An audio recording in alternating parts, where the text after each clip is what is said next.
அமைதியான தென்னிந்திய கிராமம். காற்றின் மென்மையும் மனிதர்களின் அன்பும் கலந்த ஒரு பகல். அங்கே வாழ்ந்தான் அருண்.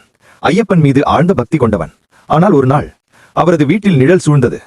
அருணின் தந்தை கடுமையாக நோயுற்றார். கையில் பணமில்லை, மனதில் பயம் அதிகம். அந்த நேரத்தில் அருணின் கதவை தட்டியது அவரது நெருங்கிய நண்பன் ரஹ்மான். முஸ்லிம் ஆனாலும் அன்பில் எந்த மத எல்லையும் அறியாதவன். இது போன்ற கதைகள் கேட்க இந்த சேனலை சப்ஸ்கிரைப் பண்ணுங்க. அவன் சொன்னான், நண்பா, கவலைப்படாதே, இதோ தேவையான உதவி.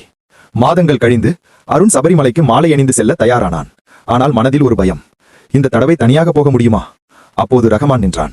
மனசில் புன்னகையுடன் சொன்னான், நான் முஸ்லிம், ஆனாலும் நான் உன்னோடு வரேன். மதத்தை பாதிக்காமல் நட்பை மட்டும் காப்பாற்ற நான் வரேன். இருவரும் பம்பாவை தாண்டி பசுமை சூழ்ந்த காட்டுப்பாதையில் நடந்தார்கள். சுவாமியே சரணம் ஐயப்பா என்று முழங்குமொழி அவர்களின் மனசையும் தூய்மையாக்கியது. மலையேற்றம் உயரமானது, பாதை வழுக்கும், காற்று குளிர். அருண் சிறிது தளர்ந்தான். ஆனால் ரஹ்மான் அவன் தோளில் கை வைத்து, நான் இருக்கேன் நண்பா, தூக்கி கொடுத்துட்டு போகலாம் என்றான். திடீரென்று அருணின் கால் பாறையில் வழுக்கியது. அவன் கீழே விழ நேர்ந்த அந்த நொடியில் ரஹ்மான் விரைந்து அவன் கையை பிடித்தான். அந்த தருணம் உயிர் மரணம் போராட்டம். அருண் மயக்கம், சுற்றிலும் பயம். ரஹ்மான் வானத்தை நோக்கி கைகளை உயர்த்தி சொன்னான், ஐயப்பா, மதம் பார்க்காமல் என் நண்பனை காப்பாற்று. இது நட்பின் சத்தியம். அந்த வேண்டுதலின் வெப்பத்தில் திடீரென்று அருண் கண் திறந்தான். ரஹ்மான் நிம்மதியாக சுவாசித்தான். அது உண்மையான அருள், உண்மையான நட்பு. இருவரும் சன்னதியை அடைந்தார்கள்.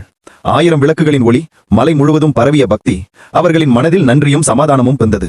இது உன் வழிபாட்டு நிலம், நான் உள்ளே வரமாட்டேன் என்றான் ரஹ்மான்.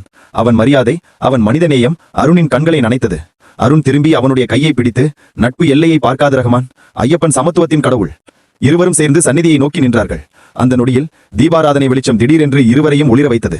அது ஐயப்பன் அருள், அது நட்பின் சக்தி. கிராமத்துக்கு திரும்பிய போது அவர்களின் கதை எல்லோருக்கும் மனிதநேயம் என்ற ஒளியை பரப்பியது. மதம் மனிதனை பிரிக்காது, அன்பு இணைக்கிறது. நட்பே பெரிய வழிபாடு. சுவாமியே சரணம் ஐயப்பா.